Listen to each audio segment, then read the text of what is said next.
Okay,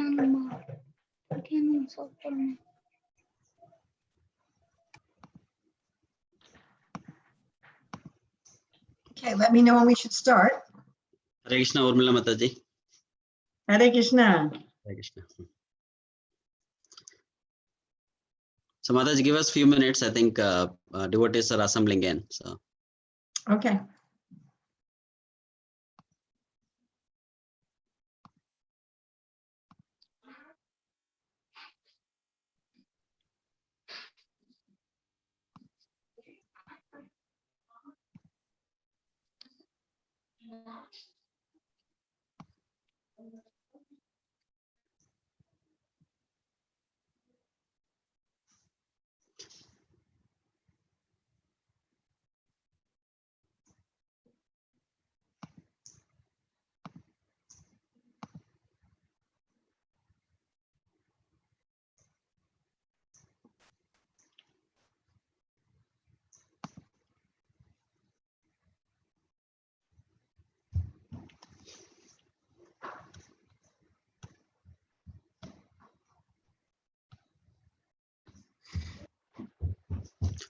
So Mataji, would you like to start with Jai Radha Madhava, or you want someone else to sing?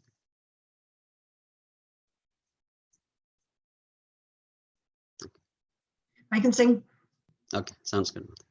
Yes, just 2 more minutes and we can go ahead and get started. Thank you. Chandra Prabhu, I thought from 11:30. Why don't I start Jai Radha Madhava now? Is that all right? Yeah, sounds good, Mataji. So, I mean, initially we planned about 10 minutes Hare Krishna prayers. Yeah, we can go ahead and start now, and then we can introduce and get the the program schedule as well. So I'm only going to have 45 minutes. No, you'll have 1 hour, like 11:40 to 12:40. So what do you want to do, Prabhu?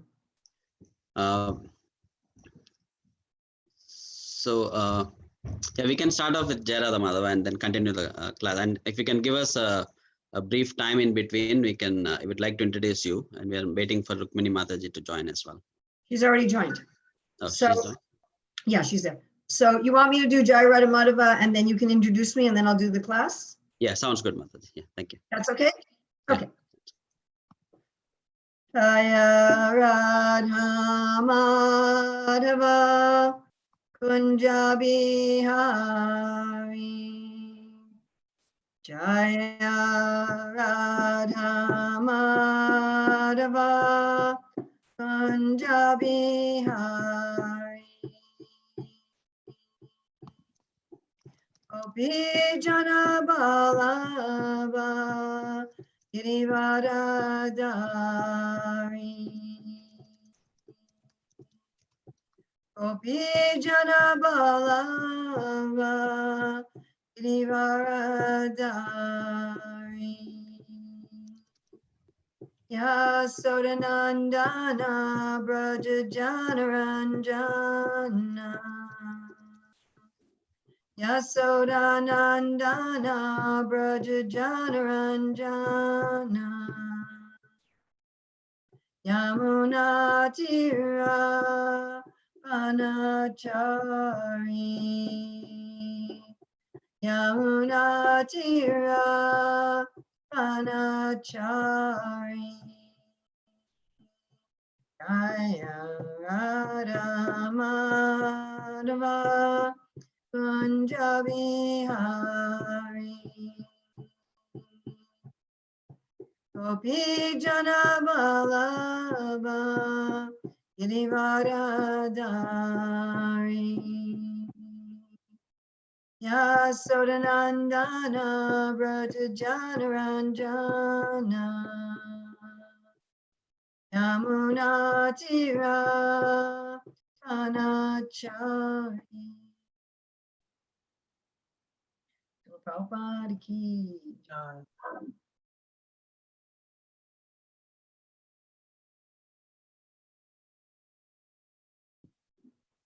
Hare Krishna.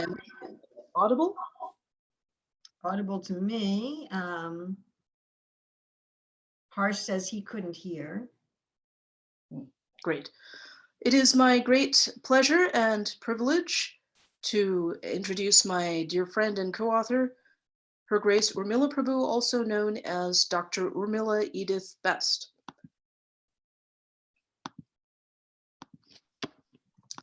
Dr. Best joined ISKCON, the International Society for Krishna Consciousness, in 1973 at the tender age of 18 and has been continuously serving since her initiation by Srila Prabhupada in that year. Dr. Best has been a primary and secondary teacher for 27 years and also has 19 years of experience with school management. She has a doctorate in educational leadership, in which she also studied organizational culture and the theory of organizations. And she became a professor of sociology of religion at Bhaktivedanta College. She also has been writing for many years and was an associate editor of Back to Godhead magazine, the monthly magazine of the International Society for Krishna Consciousness, for 30 years.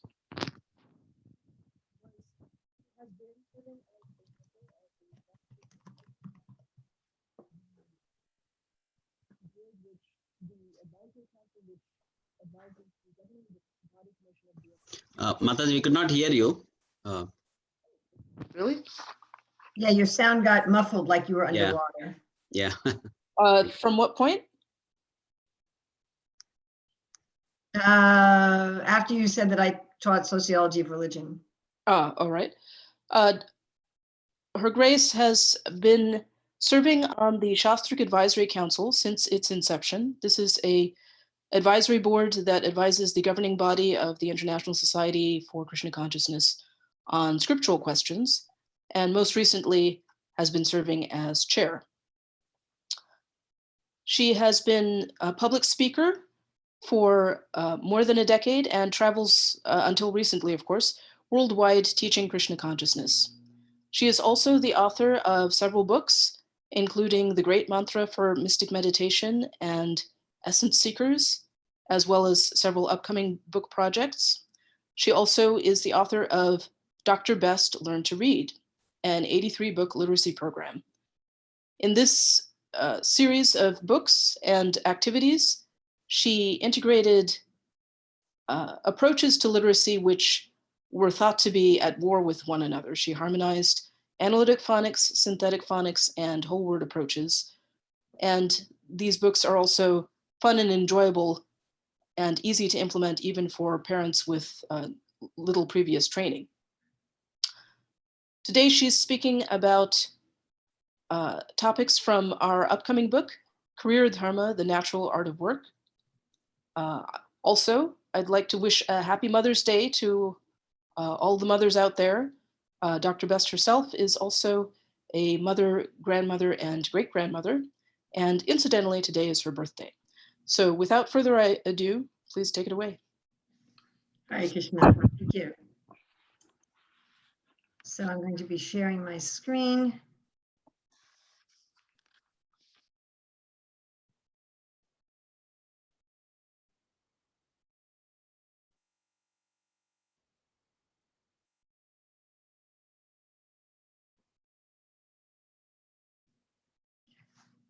So I'm sure many of you are familiar with this Bhagavad Gita verse 4:13, Chatur Vanya Mayashristam Gunakarma Abhivagasaha, Tasya Kartam Apimam Vidyakartam Avyayam. According to the three modes of material nature and the work associated with them, the four divisions of human society are created by me. And although I am the creator of the system, you should know that I am yet the non-doer being unchangeable.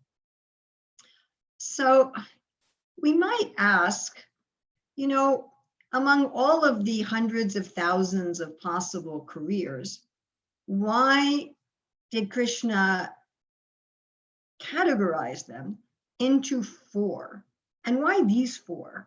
What's the logic behind it? What's the rationale? Why did he do that? And we're going to be examining one of the primary reasons for these different career designations given by the Lord today that will really help us understand what should I be doing in my life for my career and what should I not be doing? Rukmini and I decided that we didn't want to use the traditional Sanskrit names for these careers because people already have some things associated with them, some of which may be negative. So we decided to come up with our own terms.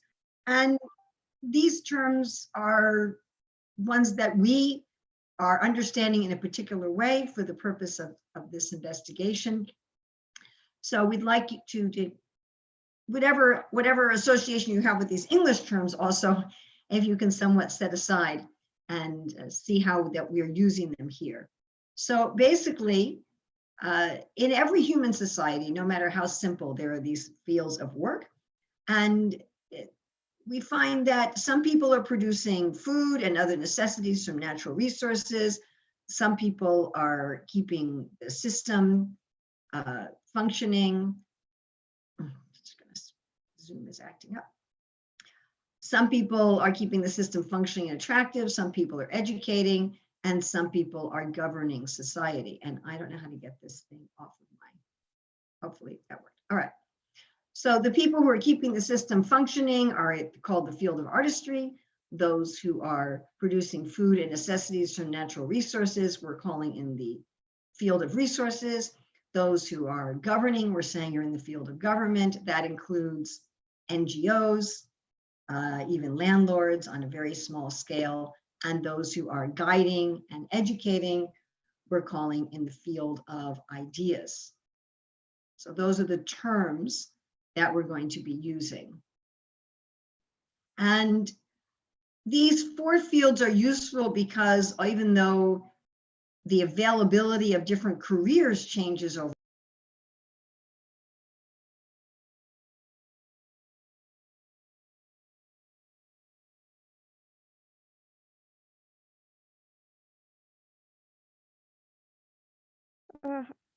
Haribol, I think that you muted yourself. Thank you. The main reason we're going to be looking at these four fields today is that the nature and the dharma of each of them is somewhat different and not compatible. So what's right and true in one field is harmful in another. And that's what we're going to be looking at today. And that may not be true if we just look at individual careers. But when we're going to be looking at these four fields or demarcations that Krishna is giving us in the scripture, we will see that they each have quite a different nature. So we're going to be focusing on what Rukmini and I call why fence off fields. Why in these four demarcations of career, we should do what we are meant to be doing, what's natural for us, what's the greatest expression of our personality and our nature, and not do something that's somebody else's nature. Now, Krishna talks about this concept in the Bhagavad Gita twice in two very similar verses. We'll look at each of them in turn. So in Bhagavad Gita 3:35, he says, Shreyan swadharma viguna para dharmat swanustitat swadharme nidhanan shreya para dharmo bhavayaha. Don't jump into someone else's path, even if it seems so much easier and better than yours. It's better to endure the difficulties of your own path, because to walk a path meant for another is very dangerous. And Krishna says practically the identical thing. The first two lines are identical in 1847. And whenever a teacher repeats themselves, and whatever they put at the end is going to be especially significant. So again, the first two lines are identical. Shreyan swadharma viguna, paradharmat swanustitat, swabhava niyatam karma, kurvan napnoti kilbisham. It is better, I lost the I on that. It is better to engage in one's own occupation, even though one may perform it imperfectly, than to accept another's occupation and perform it perfectly. Doing duty set by one's own nature, one incurs no offense. So we don't want to jump into someone else's path. better the difficulties incurred in our own path. Why is that? Let's look in general, and we could say in general that when we work well in someone else's field, it's like adopting a persona.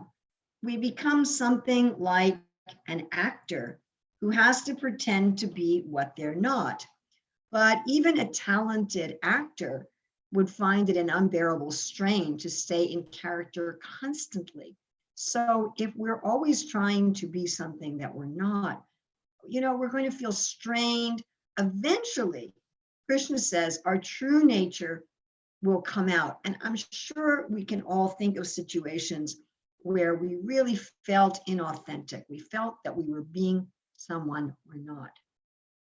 We may notice in the verse in the 3rd chapter, Krishna says, another's path is Bhayavaha, which literally means a vehicle made out of fear. So, really meditating, why should I use this particular metaphor? When we're doing work that's our own nature that we love, then we love the work itself, and we tend to be much more tolerant of the circumstances. When we're doing someone else's work, because we don't love the work, then things like how much we get paid, how much office space we have, what kind of supervision is there, affect us a lot more. We'll find when we're doing someone else's work that we tend to be much more irritated and complain about these sort of external things. And in other words, the work that we're doing becomes a source of anxiety for us. So now we're going to look at all possible crossings of fields. So we have, remember, those 4 fields.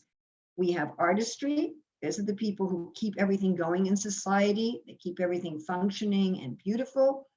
We have the field of resources. These are the people that create wealth from natural resources. They're the only people who generate wealth in society.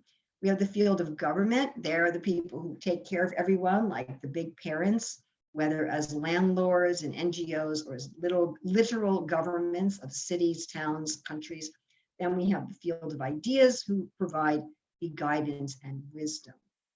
Someone asked a question, how do we know what field we're in? That's another part of the book, but I think that this particular discussion should help you with that as well. So we're going to look again now at every possible way that we can take those 4 fields, and I have a nature to be in one of those fields, but I act in a different one. So first we're going to look at the crossing of government and resources. If somebody who should be in government works in resources, if someone who should be in resources works in government. Now, government redistributes their people's own wealth, but resources creates new wealth or turns natural resources into usable wealth. And this essential difference means that resource people think those in government are foolishly generous, and people in government, when we say people in government, we mean people there by nature. People who have the nature of government think people in resources are too profit-minded. Now let's see when people who belong in resources, who have the nature of resources, instead work in government. So people who have the nature of resources, they tend to focus on the special interests of their particular industry. That's what they're supposed to do. They rightly strive to increase the flow of specific resources. They need laser-like focus on the special interests of those enterprises. But government is supposed to work in the long-term public interest. It can't get rid of problems by shifting responsibility to another entity or by excluding specific people from its domain. So when somebody with the nature of resources works in the field of government, they tend to focus on their interests as well.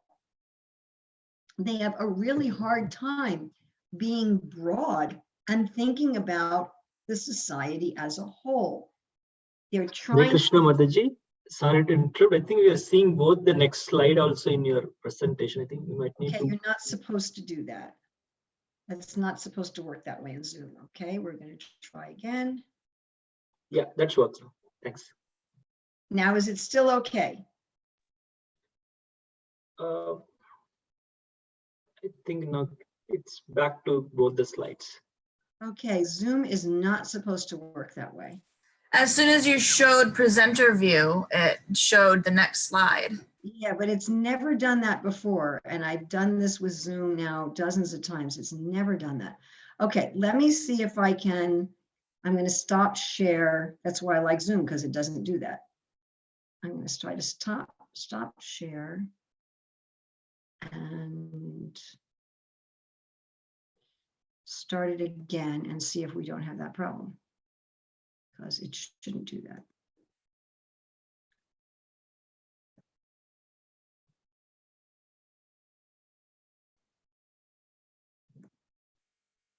Okay, how is it now? Do you now just see the one slide? No, we're Both. No, Mataji, don't click on the presenter view, and I think it was I fine. have to. I have to click on the presenter view. Okay. I don't have any choice about it at all. So I'm not sure how to do this. Let me try again and see how else we can do this. Okay, just bear with me for a minute. Yeah, I've done this dozens of times and it's never done that before. Maybe I have to do this. And then maybe if I do this, we'll try that.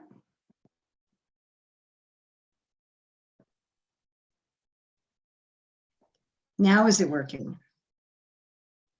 it was working for a second, and now the presenter mode is visible. This is very frustrating. I don't know why it's doing that. It should not do that.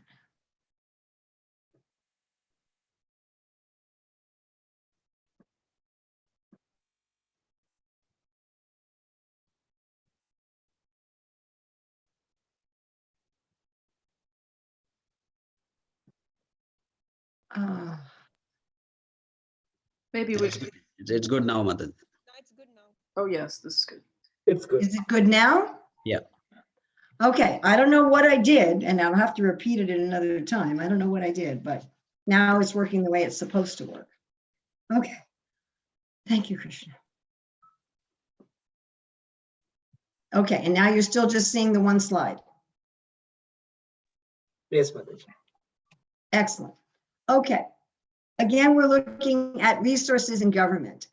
So these people may end up making decisions with a view to helping their own industry, because they may think, well, when I get out of government, I can re-enter my industry.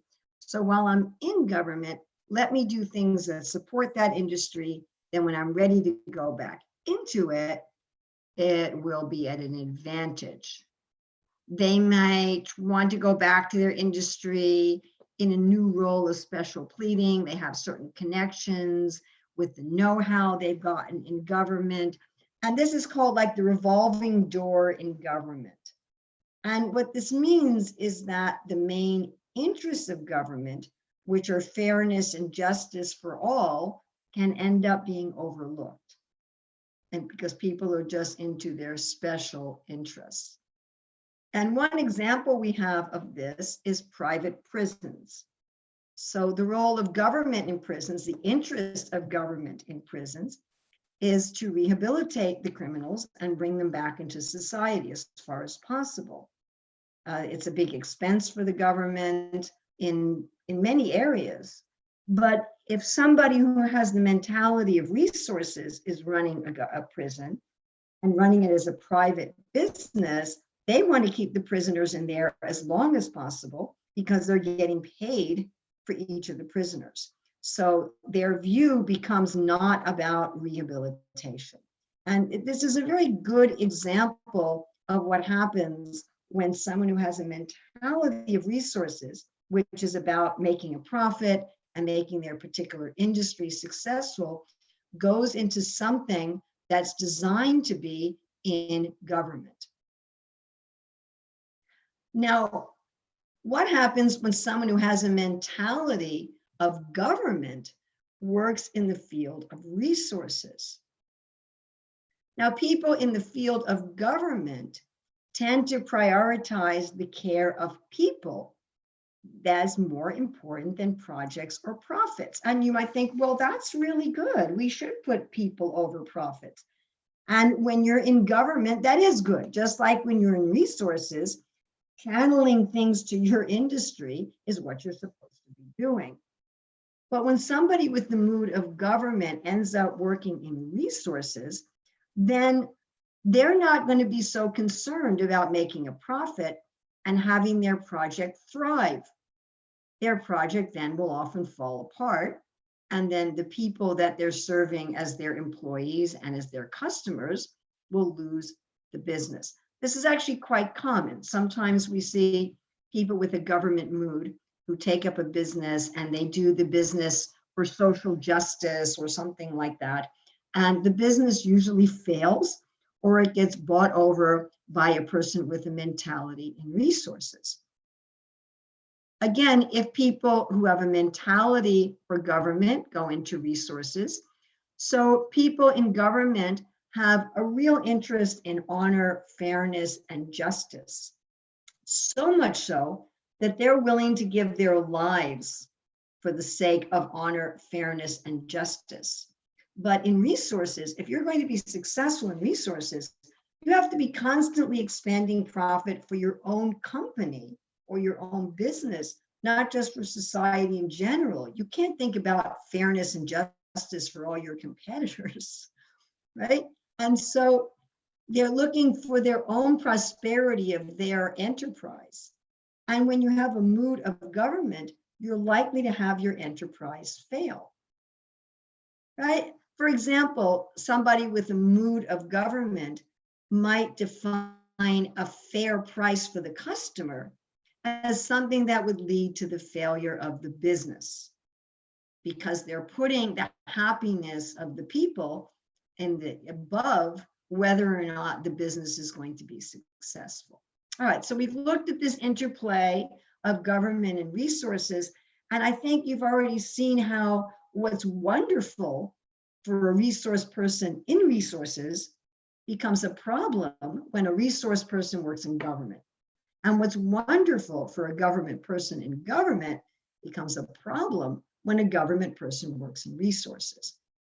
Let's now look at the interaction between government and ideas. And we're going to find the same basic thing happening here. That what's beautiful in one field becomes a problem in another. Now, there's some similarity between government and ideas. And again, we're talking about people, the mentality. People with a mentality for government or ideas, they're both concerned with long-range vision, and they're both concerned with whole systems. But in the field of ideas, their focus may seem impractical to those in the field of government. And the concerns of those in the field of government may seem too harsh or too hastily arrived at for those who are naturally in the field of ideas. So what happens when somebody suited for the field of ideas works in the field of government? Well, in the field of government, as we mentioned, justice, fairness, and law are dominant, and they're supposed to be dominant. In the field of ideas, forgiveness, equanimity, tolerance, and detachment are dominant. So if you're naturally in ideas and you go into the field of government, you may appear to be soft on domestic crime, you may appear to be soft on enemy nations, and we see this whenever somebody suited for the field of ideas has a government position. They tend to be so forgiving and so detached that criminals don't get punished, right? Enemy nations don't get dealt with. It's just like, oh, it's all right, which is great in the field of ideas and a problem in the field of government. Again, when people naturally suited for the field of ideas work in the field of government. You know, people in the field of ideas are naturally detached from concepts of fame and honor. I'm thinking about like Albert Einstein once had a meeting with some European king, and he was supposed to travel by train, and instead of going in the first class car, he went in the third class car. And so when he got off the train, there was no one to meet him because they were waiting for him at the first class car. And he just didn't have any concept like this of an interest in fame and honor. But concepts of fame and honor are essential in government because you have to infuse your citizens with some patriotic feeling in order to engender loyalty and service for the country. And someone who's naturally in the field of ideas might find it very, very difficult to get the kind of esprit de corps and patriotism that they need to do among their citizens. Again, looking at when people suited for the field of ideas work in the field of government. In government, you have to make decisions quickly and with whatever information you have at hand. But in the field of ideas, you naturally want to do detailed study and have a long time for research. And often people in the field of ideas in government, they'll wait too long to make a decision and the opportune moment passes, or at least they're going to feel really under pressure and stressed with having to make decisions without the full information. Suppose people who are naturally suited for the field of government work instead in the field of ideas. This can result in the politicization of a specific field of knowledge. In other words, they can bend knowledge for political purposes. So they're supposed to have political purposes in the field of government, that's their job. But if they're looking at ideologies, they may use those ideologies for political purposes. Also, their motive for fame, their motive for community, which is essential when working in government, when you bring that to the field of ideas, then they may be more interested in having righteous fame than in propagating truth. So they might put forward a particular theory or a particular research just to get their name in some magazine or whatever, or to get a prize, rather than to propagate truth. Government people, people designed by nature for government working in ideas, may also tend to impose a more hierarchical structure upon that field of ideas, because people in the field of government feel comfortable with a more hierarchical structure.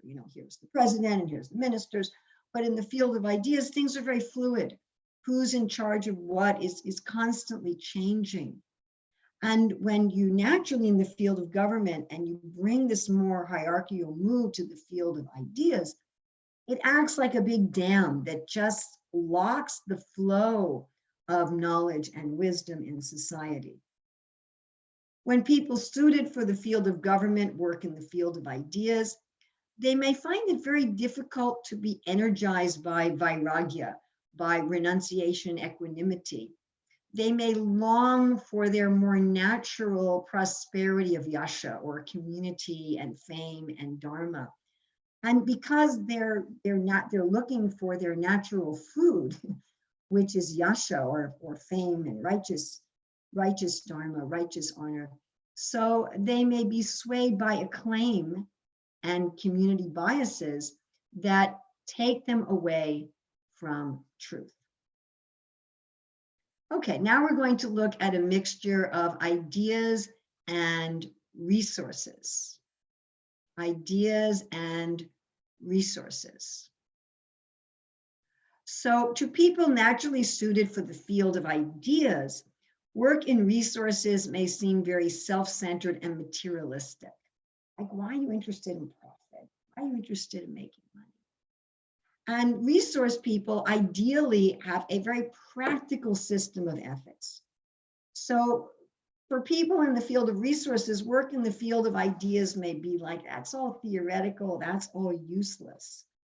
People in the field of resources may think it's unethical to spend money to pay for research, study, and teaching about topics for which there's no practical benefit of wealth in the society.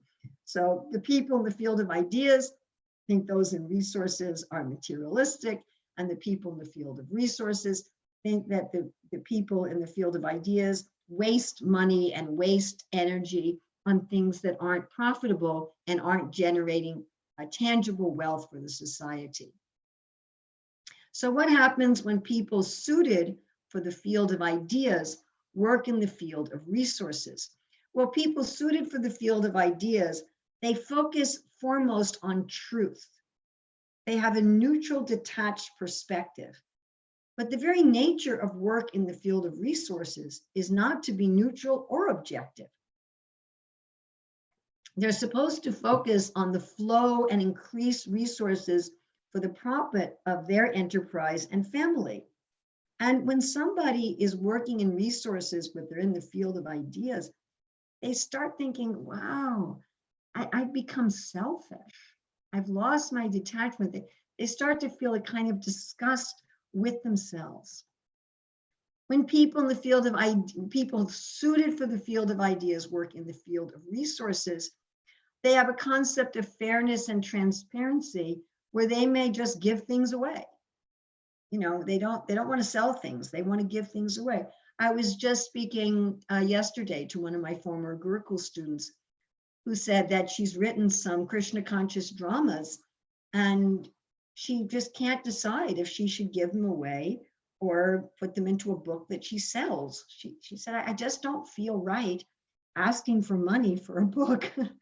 So this is a very natural mood of people in the field of ideas. They just want to give things away, or they feel conflicted by profit-minded work. They just abandon it. And so they end up just not being able to run a business properly. It fails. They might like to have their own garden. You know, someone who's naturally in the field of ideas might love to have some raised beds in their backyard and grow flowers and vegetables for their family.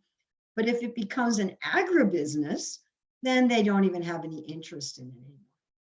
I have a good friend who was doing a lot of programming just as like a hobby for free. And his wife said to him, why don't you do this for pay? And he said, if people paid me, I wouldn't want to do it anymore.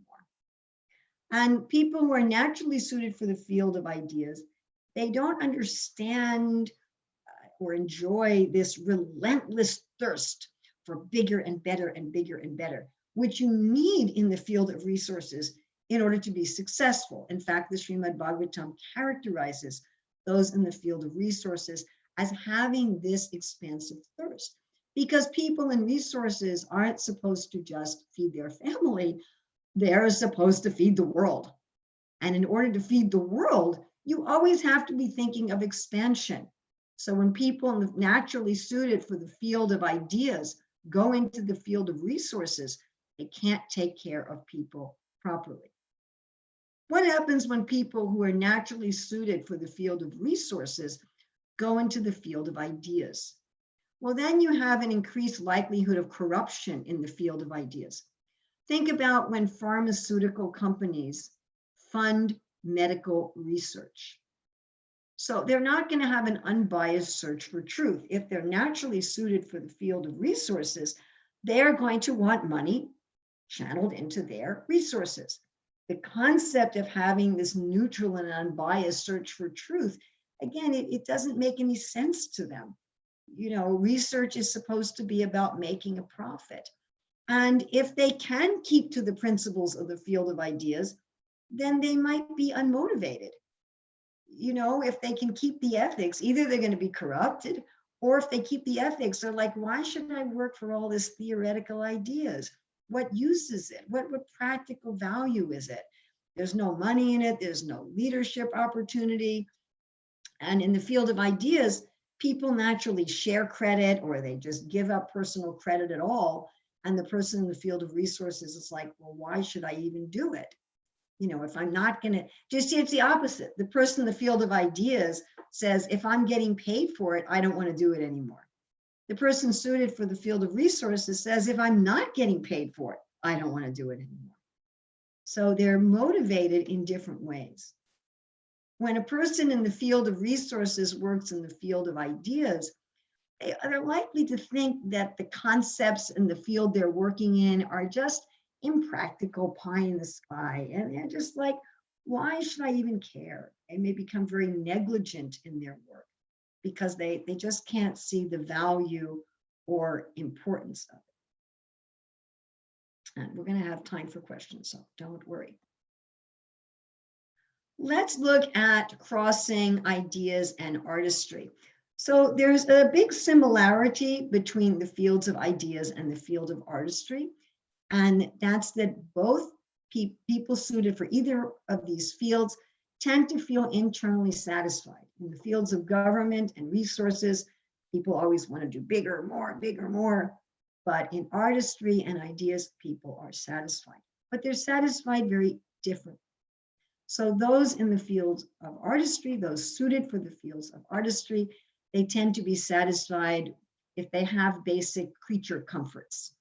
You know, if I have a nice, comfortable house and furniture and food to eat and people who love me and I like my job, then I'm happy. And people in the field of ideas tend to be self-satisfied because they're self-satisfied within. Now, one thing we should mention is that there are people who are involved in the fine arts, not commercial arts, but fine arts, who are in the field of ideas. So there are people who communicate wisdom and truth through dance, through song, through painting, through drama, and so forth. I mean, if some of you are familiar, say, with Bob Dylan, so he wasn't making music to create beauty in society. He was creating music to try to communicate truth. Now, of course, he didn't really act like someone in the field of ideas, but this concept that if I'm making music to communicate truth, if I'm painting to communicate truth, if I'm dancing to communicate truth, if that's my primary motivation, I'm also wanted to be beautiful, but my primary motivation is the communication of truth, then I'm in the field of ideas.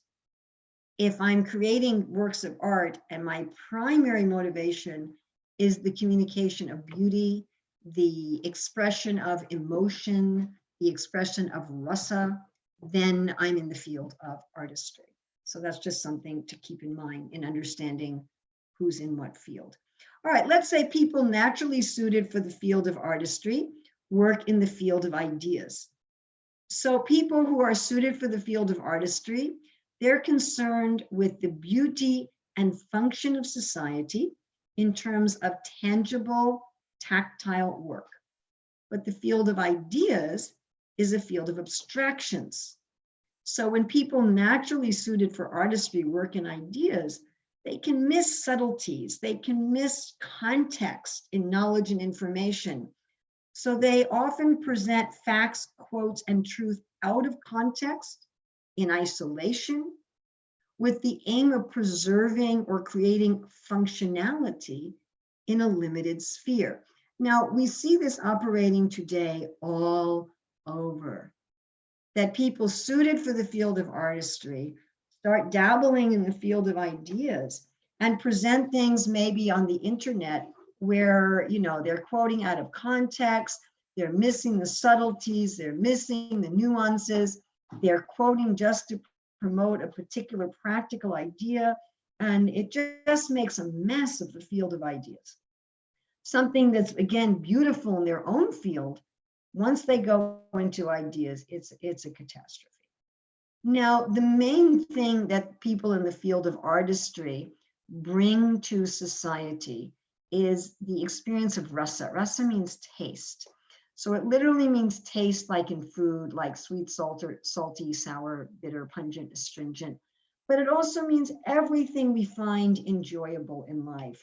You know, the parental relationship, romantic relationship, friendship, service, wonder, comedy, tragedy, you know, all the things that bring enjoyment of life.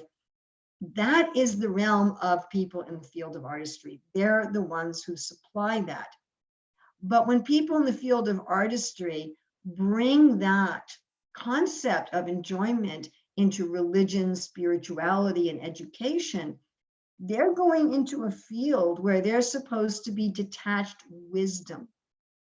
So let's say you have a lot of salt and spices to put in your food, which is the realm of taste and rasa, and instead you put it in your eyes, which is the function of those in the field of ideas, to be the vision for society. You start putting salt and spices in your eyes, you're going to start crying.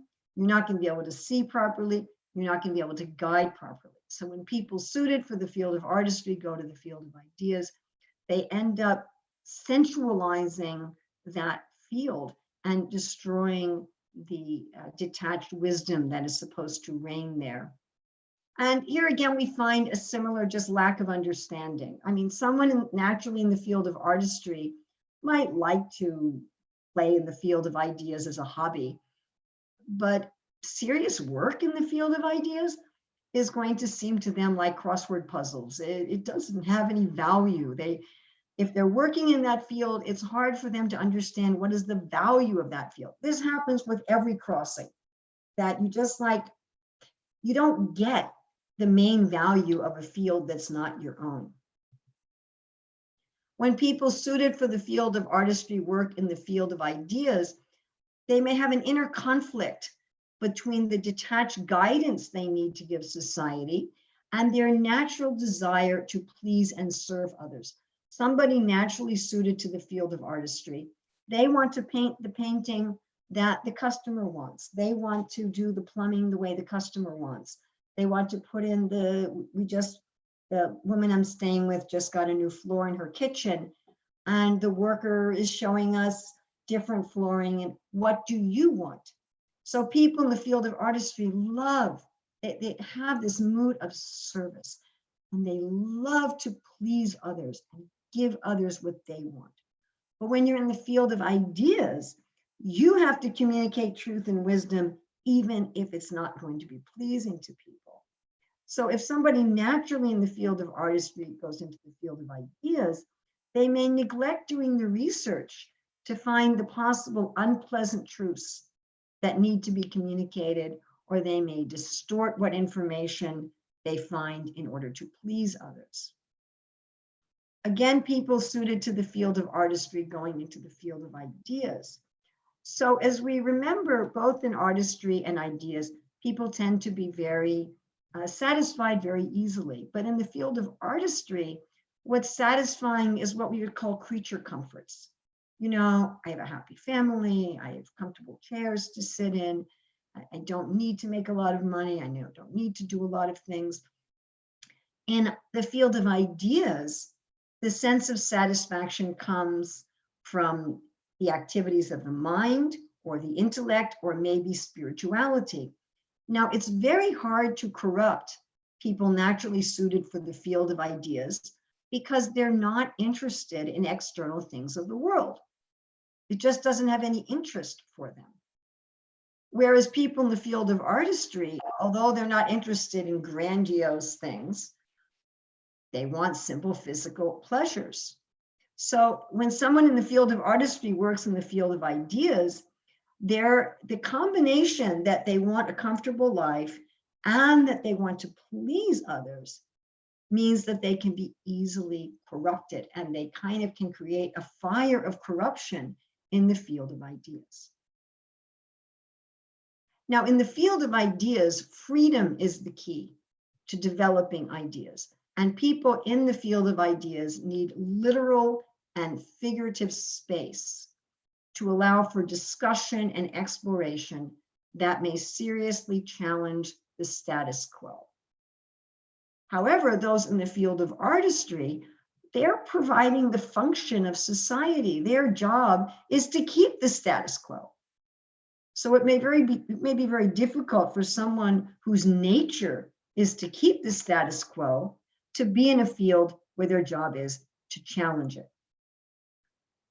Let's see what happens when people suited for ideas work in the field of artistry. Now, it's interesting that although in the scriptures we are told that no one should cross between these four fields, this particular crossing from those who are suited for the field of ideas, going in the field of artistry is considered to be the worst for people, individuals, and society.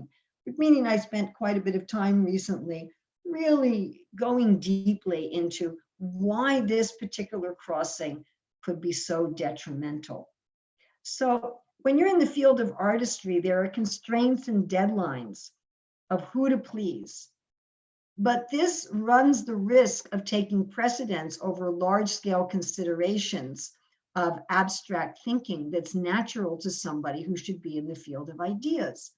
And so a person suited for the field of ideas may be very conflicted, and they may become insubordinate, they may procrastinate, they may not meet deadlines. I remember I had a situation where we were trying to have a productive meeting of scholars, and we gave everyone 2 days to work on a particular assignment. And when we came back at the end of the 2 days, everybody presented what they had written and researched. And one of the scholars, so what did you do? And he said, I was thinking. So it's very natural for people in the field of ideas to want to have this time and space for abstract thinking. And if they work in the field of artistry where they have to have things done in a certain way at a certain deadline, then they may appear to become insubordinate. In fact, the leader of this group at the time considered the behavior of this person to be very insubordinate. Now, this is a very interesting idea. In both the field of ideas and the field of artistry, the highest value is integrity. Now, integrity is important in all fields, but we all know that people in government cannot always exercise integrity in the strictest sense of the word because they can't reveal state secrets. They have to use diplomacy. And we know that in the field of resources, you might not be honest in the strictest term in order to make a profit. But in ideas, you have to have full honesty about truth. And in artistry, you have to have a full sense of integrity in terms of doing what's going to please others and getting it done on time so that it will provide function. Because people in the field of artistry are what make the whole society function. So if you're in the field, if you're suited for the field of ideas, but you're working in the field of artistry, you're going to have this kind of inner dissonance. You want to be a person of high integrity, but how integrity is defined in the field of artistry is so different, you know, that you're not going to be able to do it. You need the time and space to get your work done.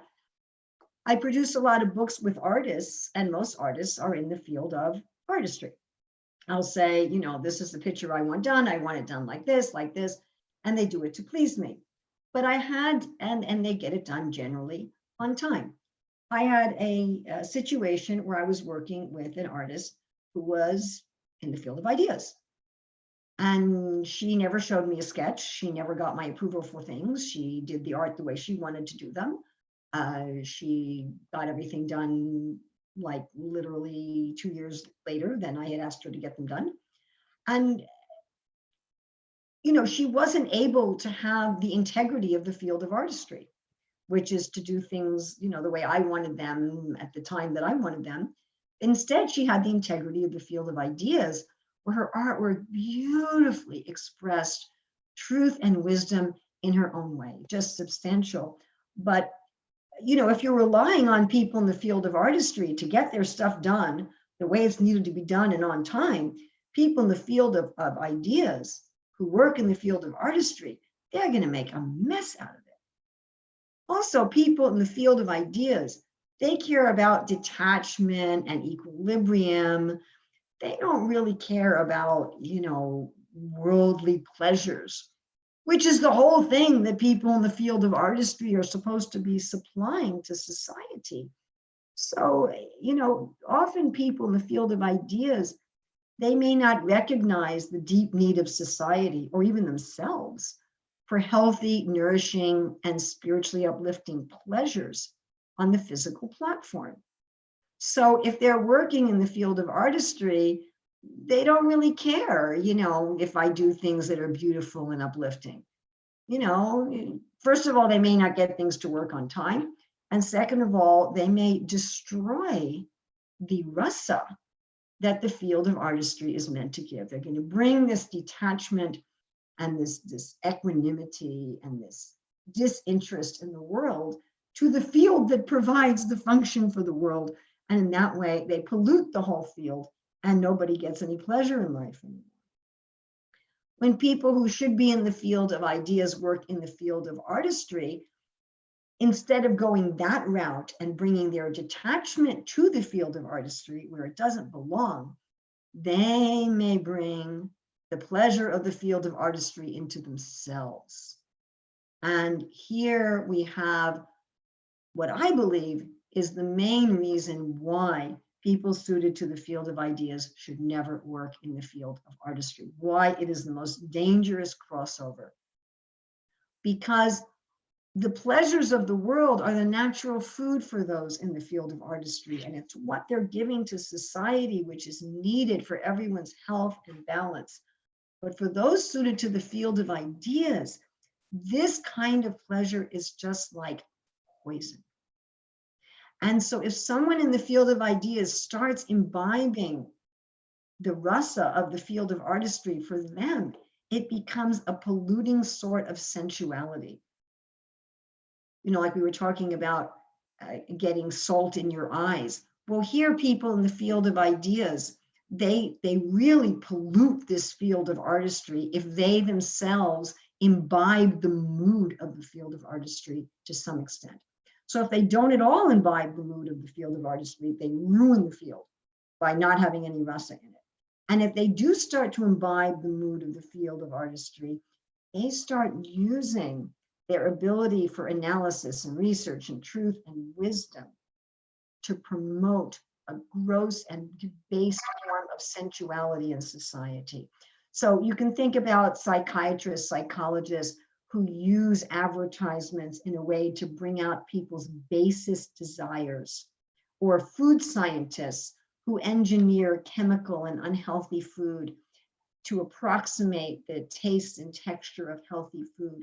So they start to use their wisdom and their intellectual abilities in order to produce this really gross sensuality in society, which pollutes them and destroys the society. So again, ideals people in artistry, it can feel very awkward to them to be dependent on patrons, to be dependent on customers and employers. They really want autonomy and they end up feeling very conflicted within. Okay, going to the relationship between artistry and government. So people in government want to expand, those in artistry are more satisfied. Those in government and artistry are both externally focused, but in government, it's on taking care of a lot of people, and in artistry, it's in taking care of their craft. So when artistry people go into government, they have difficulty embracing uncertainty in the what and how of their work than those naturally suited for government.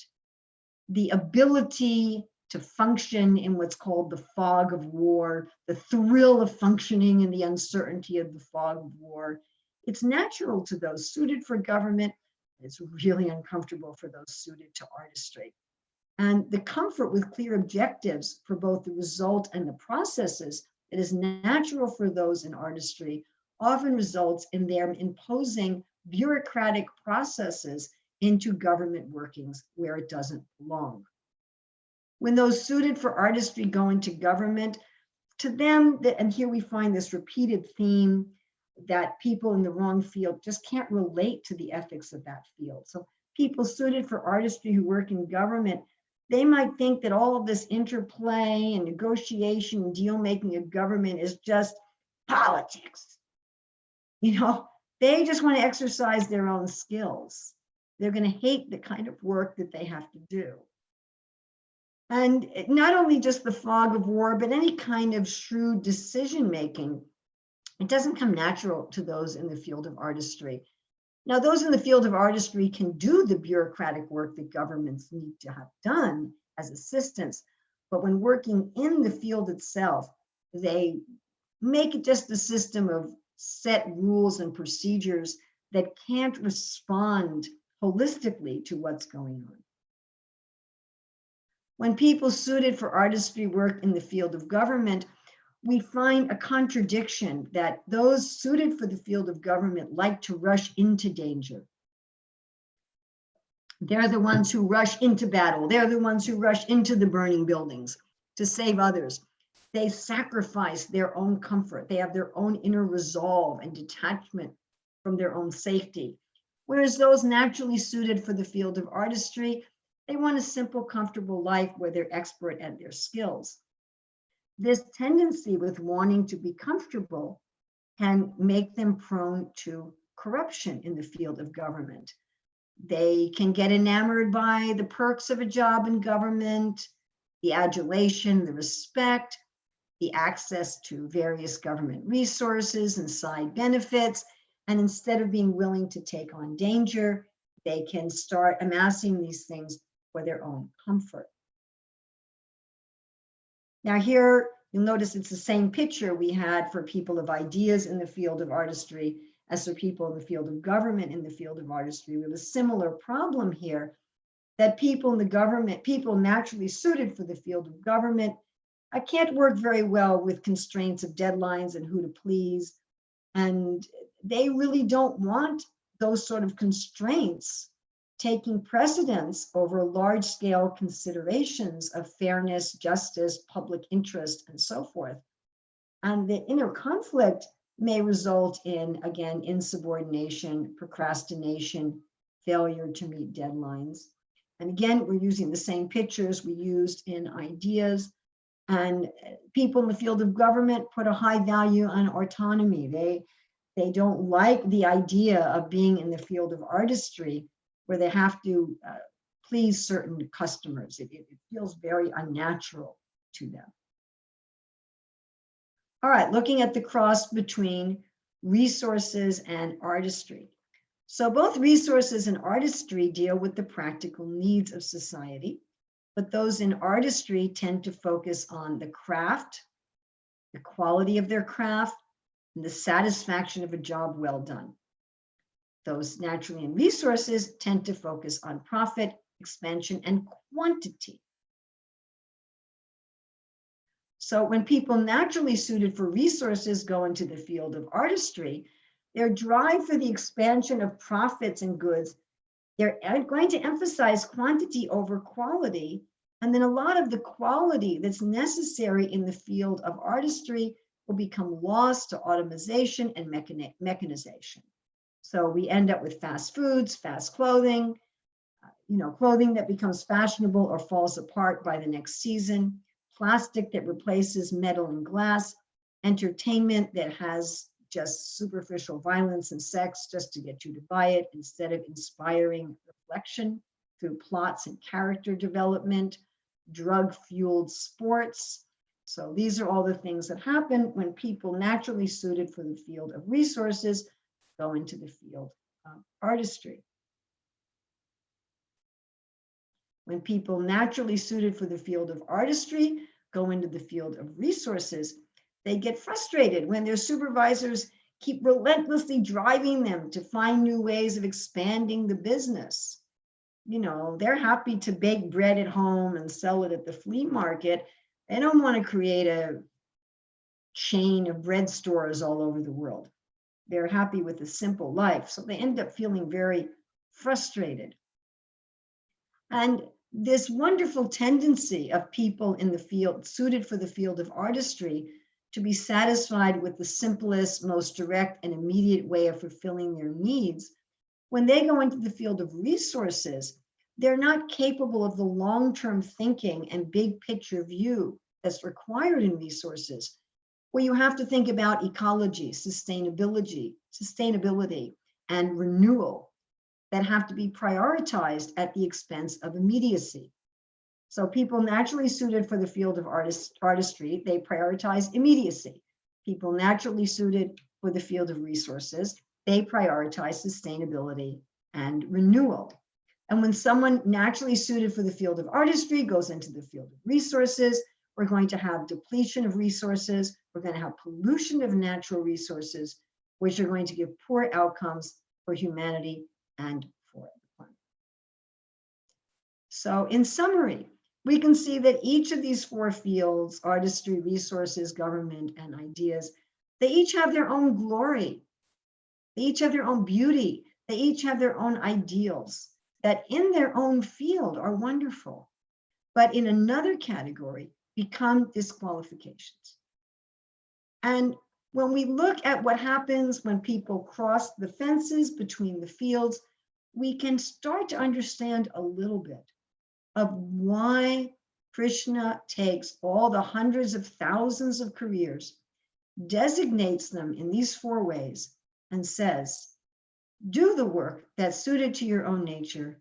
Better to be destroyed doing your own work than to get in the vehicle of fear that's in someone else's work, even if you think you can do it perfectly.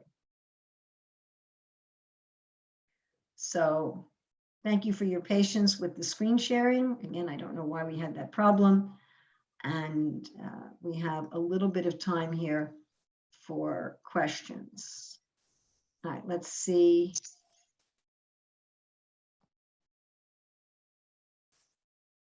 Mataji, thank you so much. There was the first question from Karthik Prabhu.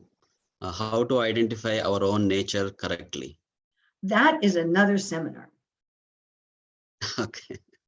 We have, in our book, we have several chapters that are geared to answering that particular question. So we thought to focus in this class on the wisdom of Krishna in designating careers in these four fields rather than in some other way. I'm sure you could gain something from hearing this, of understanding something of your own nature. But again, that would be another class. You know, eventually, I mean, I did recently teach a series of 6 classes from this book at the Shivananda Ashram in the Bahamas, and those videos are available from them. So you can see some videos there on that point.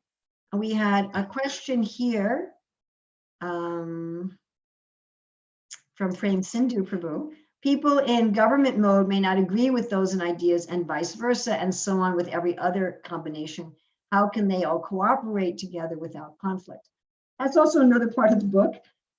We have a whole chapter about how the people in the 4 different fields cooperate with each other, how competition should be reserved for within the field.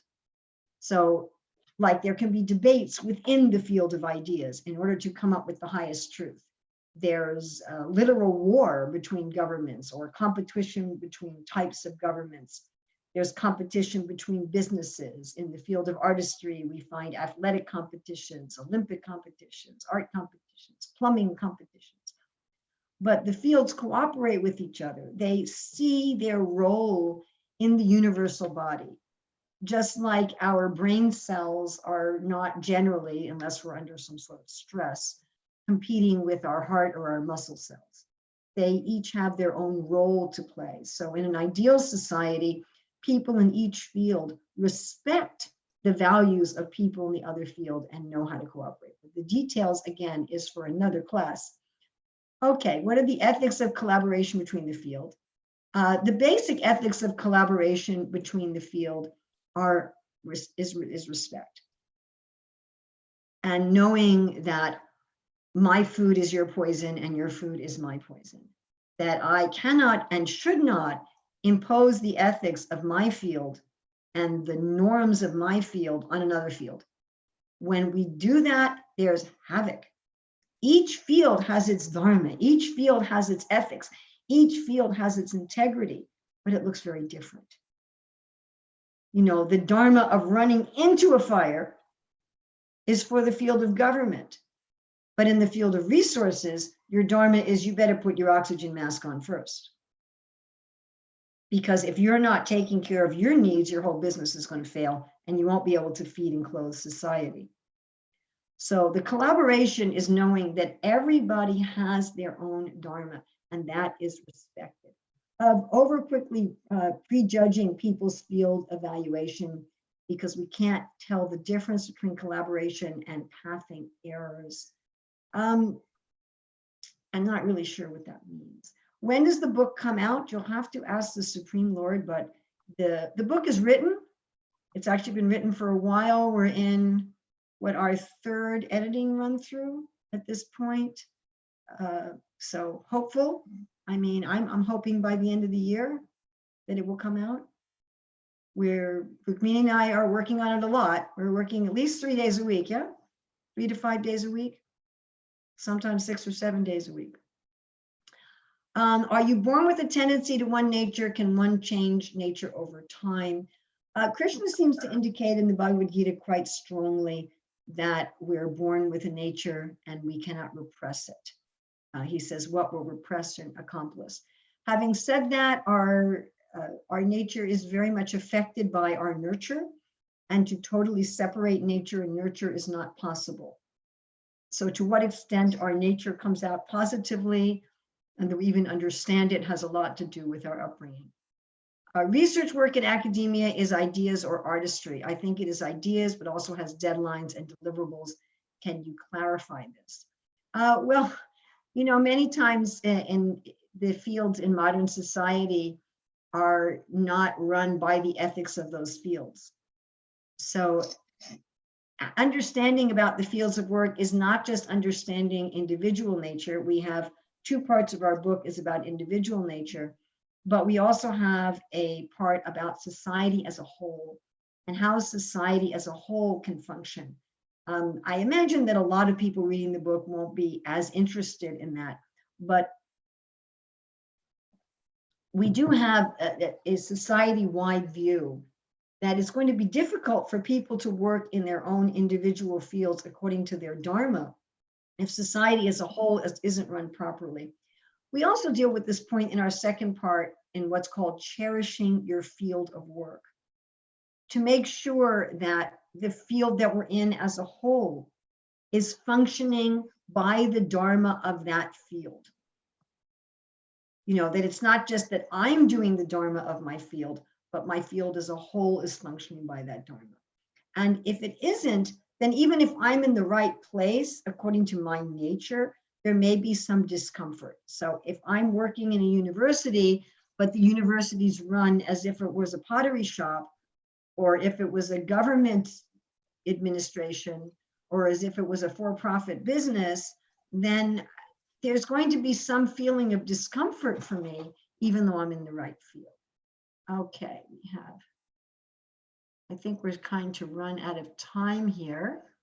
By the way, I noticed that Vrinda Sundari is on this call, and we really have to thank her for the fact that this book is coming together. She let Rukmini and I stay in her home for 3 weeks when we were first literally writing the chapters. And I wouldn't be making this presentation if it wasn't for her. That wasn't an austerity. Well, that's your kindness. Treasured gifts. So a question, in which way those in ideas when working in artistry have the tendency to work for themselves? Do they become selfish? No one is selfish when they're working according to their nature for the glory of Krishna.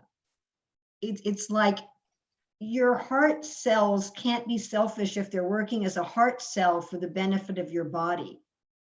That's just not possible. So when we're doing what we're supposed to be doing for the benefit of the universal body or for the benefit of Krishna, selfishness is basically impossible. And if I go into someone else's field and I do my natural work, it may end up appearing to be selfish. You know, it may end up appearing to me and to others to be selfish. Okay, how do we understand fake it till make it? Or, well, I don't know if that's in the Shastra. Or develop skills by coming out of comfort zone as part of doing services in Krishna conscious, though it's not my nature. As far as I understand from Krishna, we're supposed to do things for Krishna that are our nature. I have yet to find in the Shastra or from our acharyas anything that says that surrender means acting out of your nature. I've never seen surrender defined that way except by some ISKCON leaders who need something done and don't have the right person to do it. But as far as the Shastra and Prabhupada and our acharyas, surrender is surrendering me. I can't surrender you. You know, if I surrender you, then it's human sacrifice, right? If I put you on the altar, that's demoniac. I can put me on the altar, but I can't put you on the altar.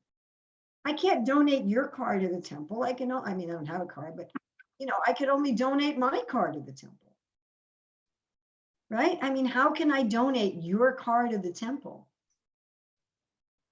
You know, it doesn't mean anything. Well, we really need a car. I don't have a car. Should I steal their car and give it to the temple? That's not surrender. So if it's not who I am, I'm not supposed to steal somebody else's thing and donate that. It's not, Krishna says, better be destroyed doing your own duty. Now, there are emergencies. So if it's really a bona fide emergency, anybody can do anything. And the willingness to do anything for a short amount of time in a genuine emergency is a kind of exhilarating sort of surrender. That's true even in ordinary life, but it's meant to be very rare. We should run into those emergencies a few times in our life only, and for a very brief period of time. Like if I see a kid running out in front of a car, I don't stop and say, is that my kid? You know, I'm just going to pull that kid out of the road, and I might even grab their arm so hard I'll leave a bruise on their arm because it's an emergency. I don't stop and say, you know, where are the parents if nobody else is around. But that doesn't mean I go around pulling kids by their arm all the time. You know, in an emergency, you can do anything. That's another thing. But we shouldn't be living, if we're living in a society where it's always an emergency, that's exhausting. Okay, when I came to Bhakti, I feel like changed natures, yet more it feels like my fake nature was being lifted. I was seeing my true nature. Is this something Bhakti helps with? Yes, definitely. Okay, and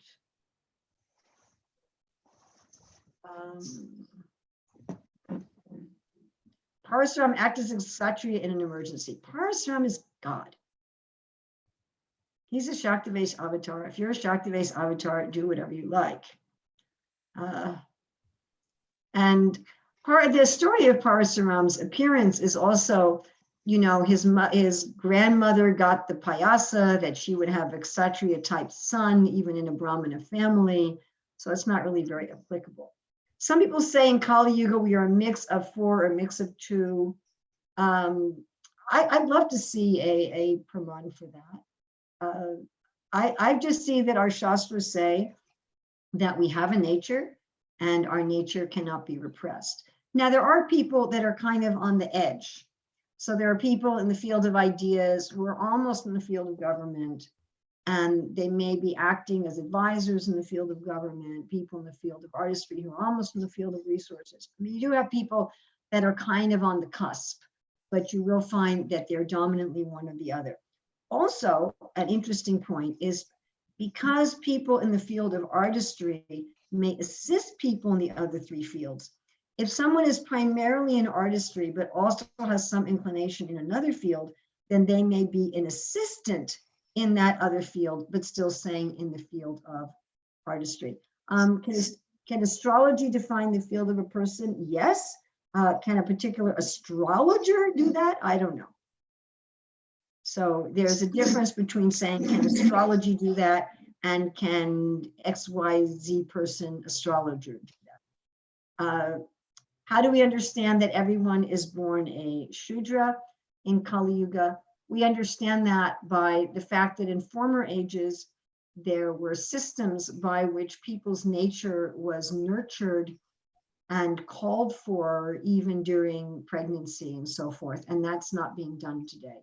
So today there's much more of a need for people to be nurtured. that doesn't mean that people are not born with a particular nature. Another thing it means that everyone in Kali Yuga is a Sudra is that people who have an inclination for different fields are not being trained in Kali Yuga generally with dharmic expertise of that field. So even if it's a person with the nature of government working in the field of government, they may not be following the dharma of government. And that's a whole other topic. Is there a preference test we could recommend? I wish. Do people that are married need to be married to the same person in the same field? Ideally, in Vedic society, there was a lot of attention being given to the concept of a married couple both being in the same field. Now, when we understand for example, in the Shastra, many times it says that the wife should be servant of the husband. And people sometimes think that that means that women were just domestic servants, that women just cooked and cleaned and took care of babies and that kind of thing. But if the husband and wife had the same field, if they had the same career, then her service to the husband meant that they were assisting each other in their career. And in fact, Srila Prabhupada writes about this concept as the ideal of married life. He says, like the wife is spinning, the husband is weaving, together they make a cloth. Husband, wife, child are all taking the pottery out to be sold. So we see that in the Shastra, the women had career, but because their career was in harmony with that of their husband, that they could engage in their career and their household life in an extended family without some kind of conflict. The other reason it's nice to have married couples in the same field is the psychologies of the 4 different fields are quite different. Maybe our next step is putting out a preference test. It's a lot of work to get a valid and reliable test. A lot of work, a lot of investment, and so forth. That would be a nice idea. I don't know if that's something that Rukmini and I are going to do personally, but it certainly is something that's worth doing. Okay, so I think we should end here. And thank you very, very much. I understand that there's more going on in the program. So thank you very much. Srila Prabhupada ki jai. Thank Thank you. you, Mataji. Hare Krishna. Hare Krishna, Urmila Mataji. Thank you so much. Actually, it's been a long time to see you in ISKCON Columbus. If you would have not had this COVID situation, probably would have seen you and had personal association with you. I understand that you also have a 2 p.m. Seminar that you're giving for the Sunday school kids as well. Thank you so much for that. And so the topic that you have chosen is very great, and a lot of devotees were able to resonate the topic to themselves. And this also helps us in both spiritual life and also in the professional life as well, and also helps us how to advance more in doing services to the Lord. And without any further ado, we have our next program. I'm not sure if you would like to be here and for the rest of the program, or I don't know. I mean, feel free to stay on as well. So we have the next part of the program is by Bhakta Deeptiman, who will be reciting slokas. And after that, we'll have his brother, Bhakta Ujjwal Nitai, who will be reciting the Cherishing prayers. So with that, we'll be able to close this program. Once again, thank you so much, Urmila Prabhu, for all the wonderful class and giving us this enlightenment. We thank you all from ISKCON Columbus. And finally, we heard that it's your birthday, so we'd like to thank you. I mean, wish you a happy birthday on behalf of ISKCON Columbus. Thank you so much, and talk to you soon.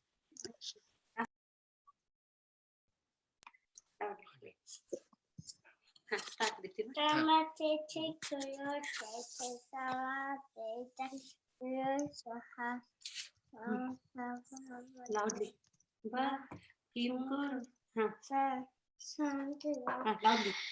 Dhritarashtra said, O Sanjaya, after my sons and sons of Pandu assembled in a place of pilgrimage at Kurukshetra, designed to fight, what did they do? They said,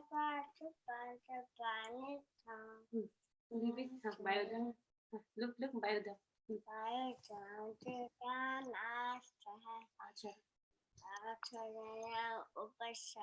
Kamaya Very good. Sanjay sir.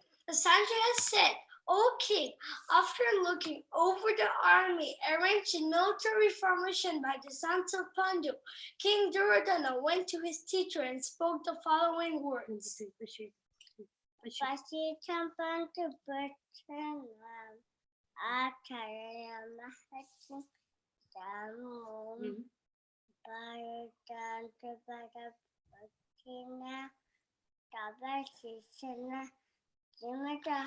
O my teacher, behold the great armies of the sons of Pandu, so expertly arranged by your intelligent disciple, the sons of Drupada.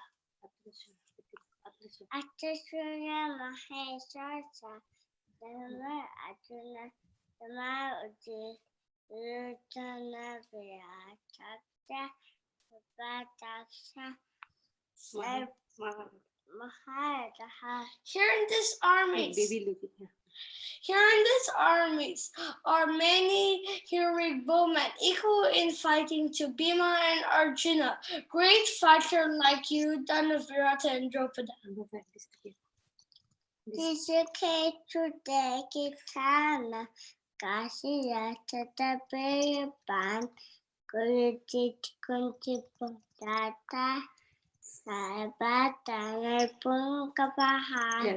There are also great heroic powerful fighters like Dristakatus, Chekitana, Kasiraja, Puraji, Kotibhoja, and Savya.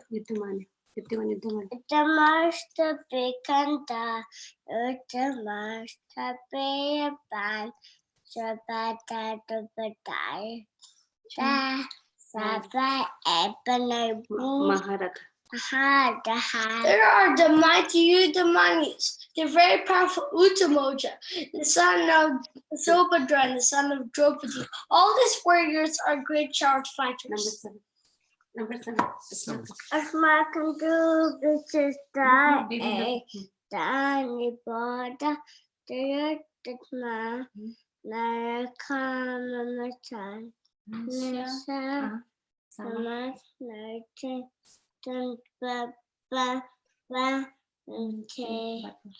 But for your information, O best of the Brahmanas, let me tell you about the captains, who are especially qualified to lead my military force.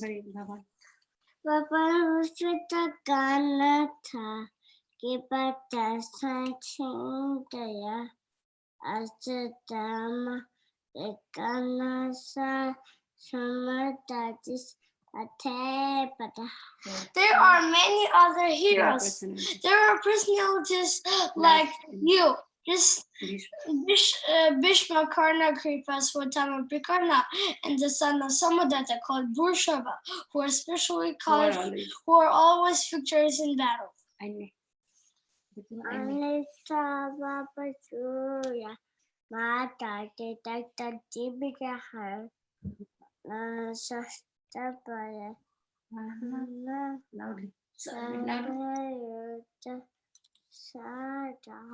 There are many other heroes who are prepared to lay down their life for my sake.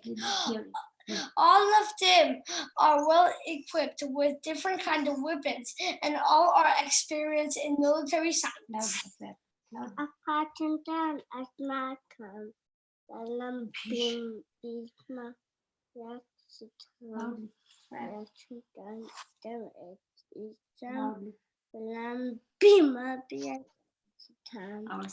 Our strength is immeasurable, and we are perfectly protected by grandfather Bhishma, whereas the strength of Pandavas are carefully protected by Bhima is limited.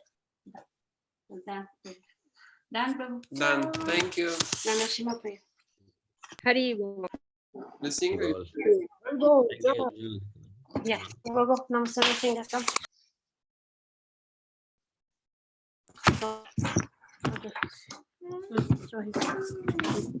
Okay, namaste.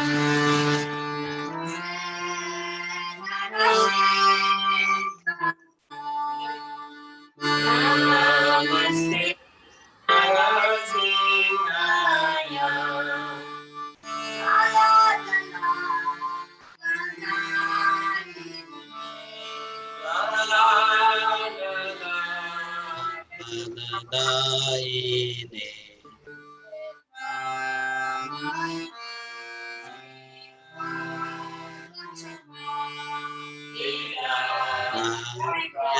Kashi Purakshaha.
Prabhuji, today is birthday, please bless him.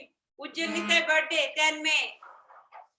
Oh, Hare Krishna. Thank you so much for letting us know. Happy birthday, Ujjwal Nitai Prabhu. Happy birthday, Ujjwal Nitai Prabhuji. Happy birthday, Ujjwal Nitai Prabhu. Hare Krishna, bless you. Happy birthday, Ujjwal Nitai. Thank you, Parikshit.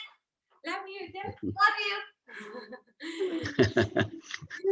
Okay, thank you so much, Deeptiman and Ujjwal Nitai Prabhu, for giving us the reciting the slokas and doing the Nashinga prayers. So we are about to end this program. So we have some upcoming announcement. So Mother Urmila Prabhu will be giving us a Sravanam Saturday class on Saturday, which is May 16th, next Saturday. Please be tuned for the communication that's coming out to the ISKCON Columbus community. And we also have a special guest on Sunday about the same time, 11:30 a.m. on Sunday, 5/17. Her Grace Mother Malti Prabhu will be here to enlighten us on the Bhagavatam. So please stay tuned for these two programs, and upcoming programs will be distributed to the community as and when we come through the dates. Thank you so much for participating in today's program. Hare Krishna. Thank you all. See you next week. Hare Krishna, Prabhuji. Hare Krishna. Hare Krishna. Hare Krishna, Ujjwal Nitai Prabhu. Happy birthday. Thank you. Thank you, Hari. Hare Krishna. 60 pounds. Okay, chalo. He didn't hear you. Chalo. Off it. Hare Krishna. So Rukmini Mataji, we'll see you at 2 p.m. Thank you, Mataji. Thank you, everyone.